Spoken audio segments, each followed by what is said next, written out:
Hi hello friends, welcome to my channel Lakshmi's lifestyle. ಇವತ್ತಿನ ವಿಡಿಯೋದಲ್ಲಿ ಹಲಸಿನಕಾಯಿ ಹಾಕ್ಬಿಟ್ಟು ಸಾಂಬಾರು ಯಾವ ರೀತಿ ಮಾಡೋದು ಅಂತ ತೋರಿಸ್ಕೊಡ್ತಿದ್ದೀನಿ.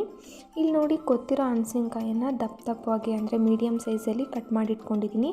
ಹಾಗೆ ಇದರಲ್ಲಿ ಅವರೆಕಾಳು, ಹುಳ್ಳಿಕಾಳು ಮತ್ತು ಬಟಾಣಿಯನ್ನು ನೆನೆಸಿಟ್ಕೊಂಡಿದ್ದೀನಿ 1-2 ಅವರು. ನೆಕ್ಸ್ಟ್ ಇಲ್ಲಿ ಒಂದು ಅರ್ಧ ಈರುಳ್ಳಿಯನ್ನು ಒಗ್ಗರಣೆಗೋಸ್ಕರ ಕಟ್ ಮಾಡಿ ಇಟ್ಕೊಂಡಿದ್ದೀನಿ. ಹಾಗೆ ಸಾಂಬಾರು ಪುಡಿ, ಮನೇಲಿ ಮಾಡಿರೋಂತಹ ಸಾಂಬಾರು ಪುಡಿನ ತೊಗೊಂಡಿದ್ದೀನಿ 2 ಸ್ಪೂನಷ್ಟು.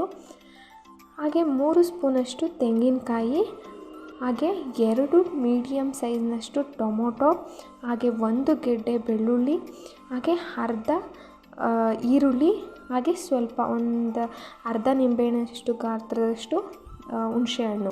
ಇದು ರುಬ್ಬಕ್ಕೆ ಮಸಾಲೆಗೋಸ್ಕರ ತಯಾರು ಮಾಡಿ ಇಟ್ಕೊಂಡಿದ್ದೀನಿ. ಹಾಗೆ ಇಲ್ಲಿ ಬದನೆಕಾಯಿ ಮತ್ತು ಹುರುಳಿಕಾಯನ್ನು ತೊಗೊಂಡಿದ್ದೀನಿ, ಒಂದು ಬಟ್ಲಾಗೋ ಅಷ್ಟು. ಇಲ್ಲಿ ನೀವು ಯಾವುದಾದ್ರೂ ಬೇರೆ ತರಕಾರಿನೂ ಆ್ಯಡ್ ಮಾಡ್ಕೋಬೋದು.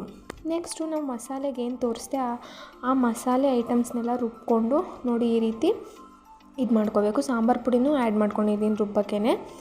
ಹಾಗೆ ಇಲ್ಲಿ ಒಂದು ಕುಕ್ಕರ್ನ ಇಟ್ಕೊಂಡು ಬಿಸಿ ಮಾಡಿಕೊಂಡು ಎಣ್ಣೆ, ಸಾಸಿವೆ, ಕರಿಬೇವಿನ ಸೊಪ್ಪು ಮತ್ತು ನಾನು ಈರುಳ್ಳಿ ಕಟ್ ಮಾಡಿ ಇಟ್ಕೊಂಡಿದ್ನಲ್ಲ ಅರ್ಧ ಈರುಳ್ಳಿಯನ್ನು ಹಾಕ್ಕೊಂಡು ಚೆನ್ನಾಗಿ ಸ್ವಲ್ಪ ಫ್ರೈ ಮಾಡಬೇಕು.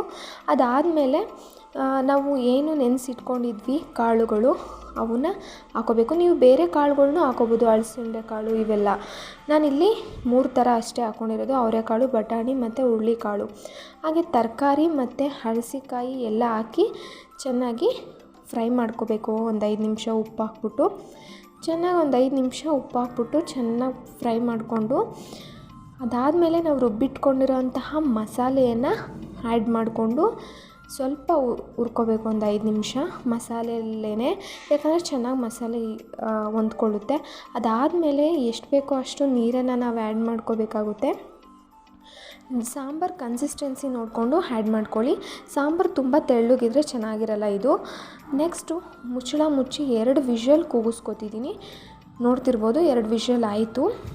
ನೆಕ್ಸ್ಟ್ 2 ವಿಷಲ್ ಆದಮೇಲೆ ತಣ್ಣಗಾದ್ಮೇಲೆ ನೋಡ್ಬೋದು ನೀವು ಎಷ್ಟು ಚೆನ್ನಾಗಿ ಬಂದಿದೆ ಸಾಂಬಾರು ಅಂತ. ನಾನು ಇನ್ನೂ ಏನೂ ತಿರುಗಿಸೇ ಇಲ್ಲ, ಆಗಲೇ ನೋಡಿ ಎಷ್ಟು ಚೆನ್ನಾಗಿ ಬಂದಿತ್ತು. ನೋಡಿ, ಎಲ್ಲ ಕಾಳುಗಳು ಕೂಡ ಮತ್ತು ಹಣಸಿನಕಾಯಿ ಎಲ್ಲ ಚೆನ್ನಾಗಿ ಬೆಂದಿದೆ. ಮುದ್ದೆ ಜೊತೆ ಅಂತೂ ತುಂಬ ಚೆನ್ನಾಗಿರುತ್ತೆ. ಒಂದ್ಸಲ ಟ್ರೈ ಮಾಡಿ ನೋಡಿ. Subscribe my channel please.